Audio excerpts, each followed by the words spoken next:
মিটফোর্ডে ব্যবসায়ীর খুনিদের বিচারের দাবিতে বিক্ষোভ দেশ জুড়ে। চাঁদাবাজদের বিরুদ্ধে রুখে দাঁড়ানোর আহ্বান নাহিদ ইসলামের। ফেনীতে আশ্রয় কেন্দ্রে ৯,৫০০ মানুষ, পানি কমায় স্পষ্ট হচ্ছে ক্ষয়ক্ষতির চিত্র। এবং এক পায়ের উপর ভর দিয়েই স্বপ্ন পূরণের পথে রাজশাহীর সোনিয়া।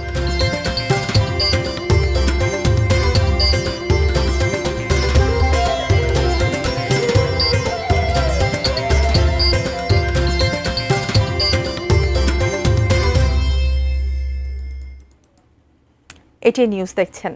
সারা দেশের সর্বশেষ খবরাখবর নিয়ে এটি নিউজের নিয়মিত আয়োজন দেশের খবরে আপনাদের আমন্ত্রণ জানাচ্ছি।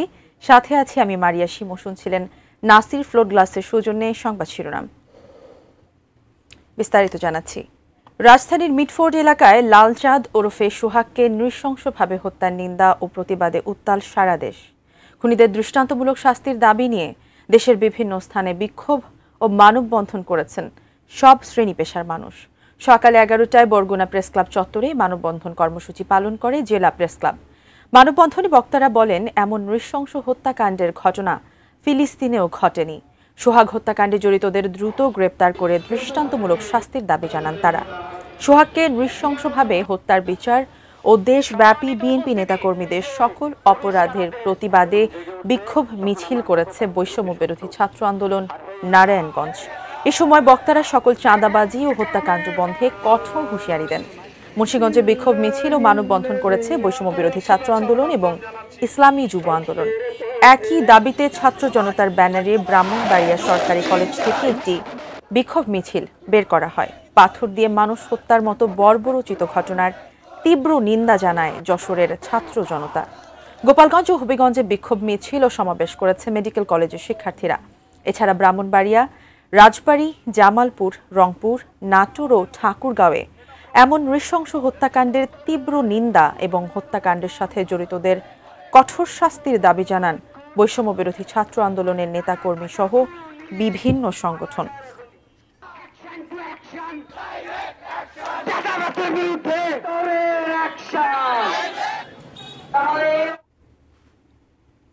মিটফোর্ডের সামনে ব্যবসায়ী হত্যার প্রতিবাদে ঠাকুরগাঁওয়ে বিক্ষোভ মিছিল করেছেন ছাত্র জনতা। দ্রুত সময়ের মধ্যে শাস্তির দাবি তাদের। শহরের সরকারি বালক উচ্চ বিদ্যালয়ের সামনে থেকে বিস্তারিত জানিয়েছেন সহকর্মী এম এস আমাদ।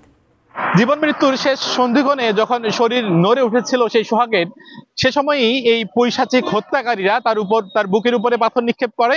এই যে নির্মমতা এবং বর্বরভাবে যে হত্যাকাণ্ড ঘটনা হয়েছে, যারা দোষী রয়েছে ইতিমধ্যে কয়েকজন আটক হয়েছে এবং এখনো যারা আটক হননি এবং যারা আটক হয়েছেন তাদের কিন্তু যে শাস্তি, সেই শাস্তির দাবি করেছেন সারা দেশের মানুষ। এবং এরই ধারাবাহিকতায় আজকে যারা ছাত্র জনতা রয়েছে ঠাকুরগাঁও সরকারি বালক উচ্চ বিদ্যালয় বড়মাঠ থেকে শুরু করে ঠাকুরগাঁও শহরের প্রধান যে সড়কগুলো রয়েছে সেগুলোতে তারা একটি বিক্ষোভ মিছিল করে এবং স্লোগানে শুধু মুখরিত বলেছে যে এই সকল যারা হত্যাকারী রয়েছে তাদেরকে এমন একটি শাস্তির আওতায় আনা হোক এবং দ্রুত সময়ের মধ্যে শাস্তি দেওয়া হোক, যাতে করে এরপরে আর কোনো চাঁদাবাজ, আর কোনো সন্ত্রাসী এরকম নির্মম যে বর্বরতা এটি না করতে পারে। তারপরে আমরা দেখেছি ঠাকুরগাঁও যে জেলা বিএনপি অফিস রয়েছে সেখানে যারা ছাত্রদল, যুবদল এবং স্বেচ্ছাসেবক দলের যারা নেতাকর্মীরা রয়েছেন তারাও একটি বিক্ষোভ মিছিল করে তারাও বলছিলেন যে যারা খুনি এবং যারা এই হত্যাকারী তাদেরকে যাতে করে শাস্তি দেওয়া হয়। সোহাগের মতো একজন ব্যবসায়ীকে যারা নির্মম ভাবে পৈশাচিক ভাবে হতাহত করেছেন এবং মেরে ফেলেছেন এবং তার এক ছেলে এবং মেয়েকে যারা এতিম করেছেন, দ্রুত সময়ের মধ্যে এবং অন্তর্বর্তী সরকার যাতে করে দ্রুত সময়ের মধ্যে তাদের শাস্তির আওতায় এনে দৃষ্টান্তমূলক শাস্তি দাবি করে, আর যাতে করে বাংলাদেশের ভূখণ্ডে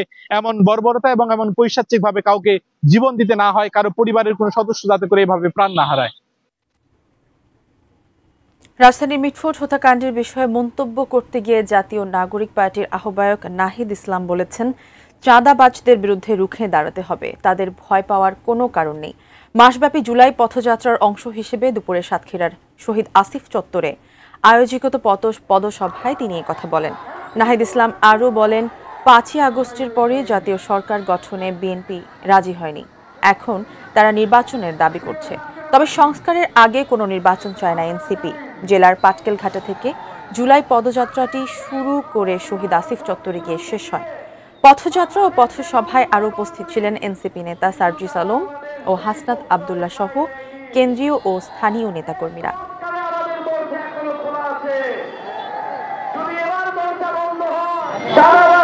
ভয় পাওয়ার কোনো কারণ নাই। যেই দেশের ছাত্র তরুণ জনতা 16 বছরের স্বৈরাচারী হাসিনাকে দিল্লিতে পাঠাতে পারছে, সেই দেশের ছাত্র তরুণ কোন সামান্য জানাবারদেরকে ভয় পাবে না।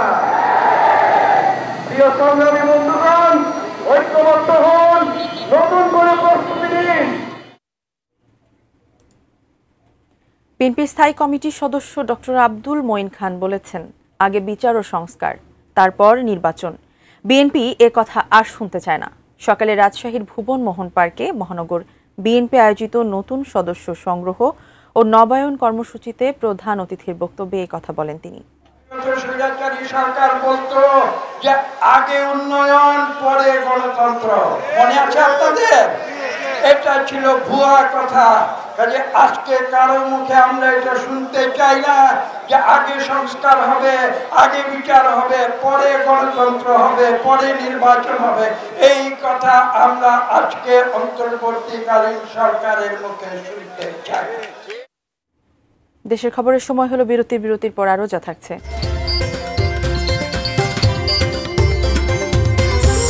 ঠাকুরগাঁও ও সুনামগঞ্জ সীমান্তে বিএসএফ এর গুলিতে 2 বাংলাদেশির মৃত্যু।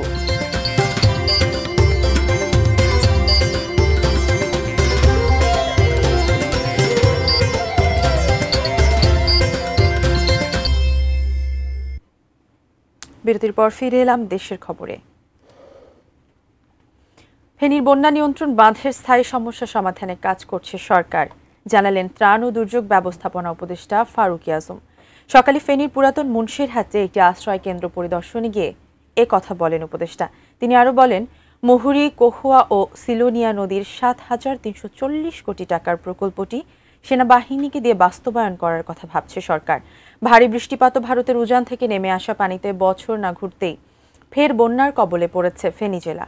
প্রধান 3 নদীর বন্যা নিয়ন্ত্রণ বাঁধের অন্তত 21টি স্থান ভেঙে পরশুরাম, ফুলগাজী, ছাগলনাইয়া, ফেনী সদর ও দাগনভুঞা উপজেলার বহু এলাকা প্লাবিত হয়েছে।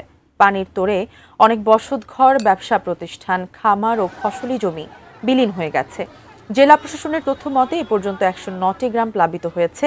82টি আশ্রয় কেন্দ্রে প্রায় 9,500 মানুষ আশ্রয় নিয়েছেন। পানি কমতে থাকায় উত্তরের 2 উপজেলা ফুলগাজী ও পরশুরামে স্পষ্ট হয়ে উঠছে ক্ষতচিহ্ন।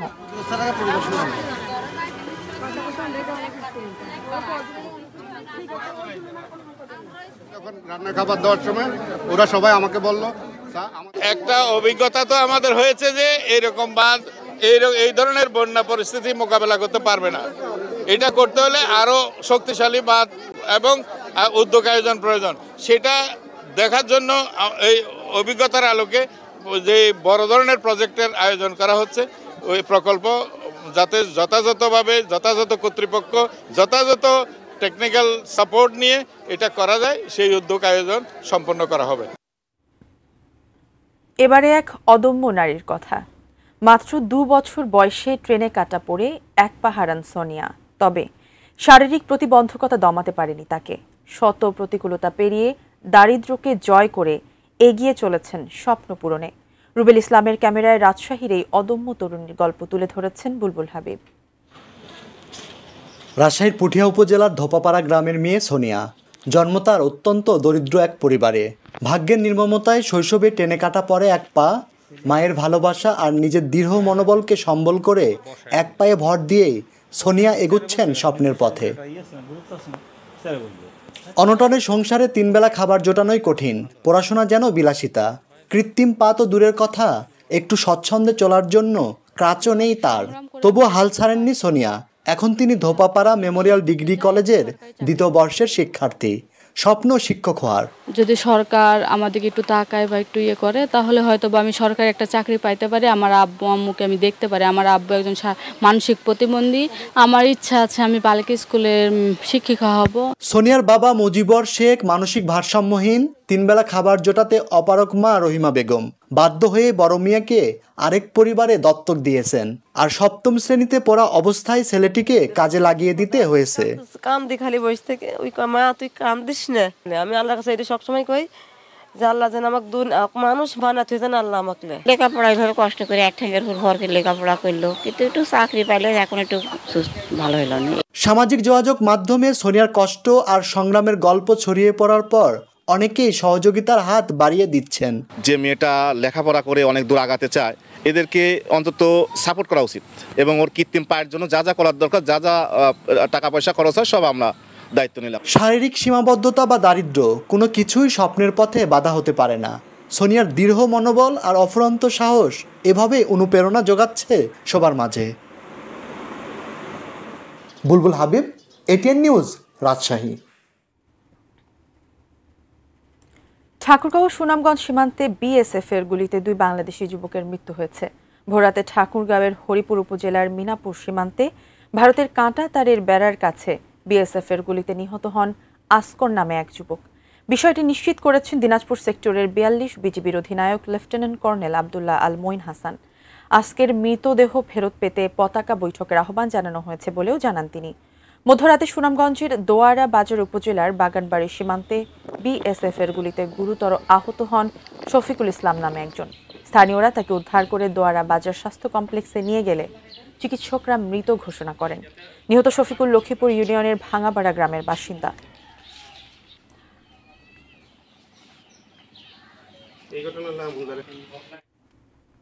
দেশের খবরের সময় হলো আরও একটি বিরতির, ফিরছি কিছুক্ষণের মধ্যে, সঙ্গেই থাকুন।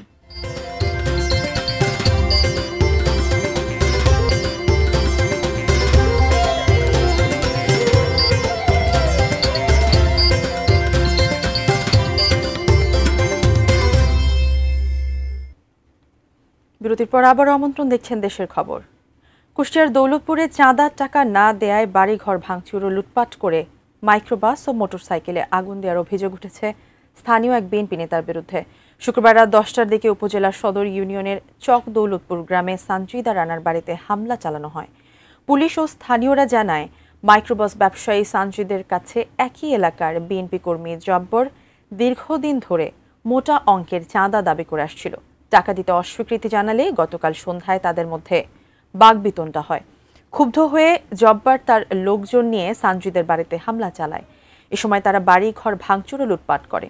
বাড়ির ভেতরে থাকা 3টি মোটরসাইকেলও ভাঙচুর এবং একটি মাইক্রোবাসে আগুন ধরিয়ে দেয়। খবর পেয়ে ভেড়ামারা ফায়ার সার্ভিস আগুন নিয়ন্ত্রণে আনে।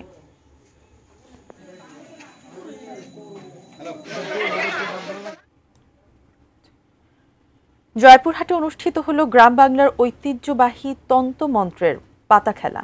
শুক্রবার বিকেলে শহরের নতুন হাট এলাকায় এই খেলার আয়োজন করা হয়। বিলুপ্তপ্রায় পাতা খেলা দেখতে ভিড় করেন হাজার হাজার মানুষ।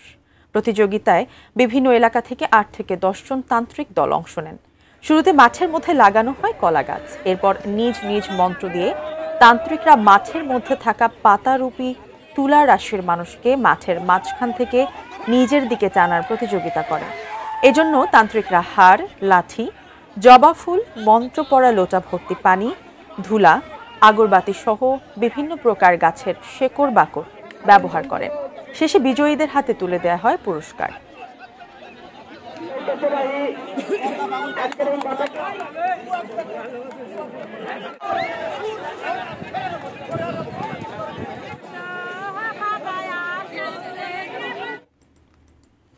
দেশের খবর শেষ করব, তবে তার আগে নাসির ফ্লোর গ্লাসের সৌজন্যে শিরোনামগুলো আরো একবার।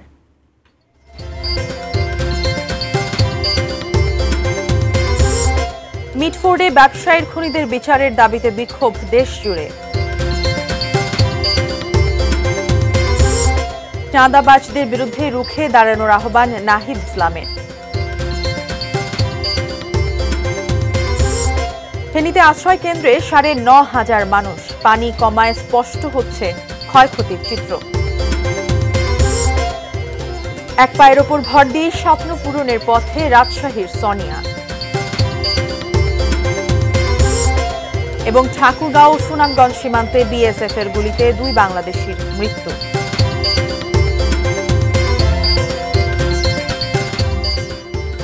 এই ছিল দেশের খবরের সর্বশেষ। কাল আবারও দেখা হবে একই সময়ে। সে পর্যন্ত সবাই ভালো থাকুন, দেখতে থাকুন এটি নিউজ। ধন্যবাদ।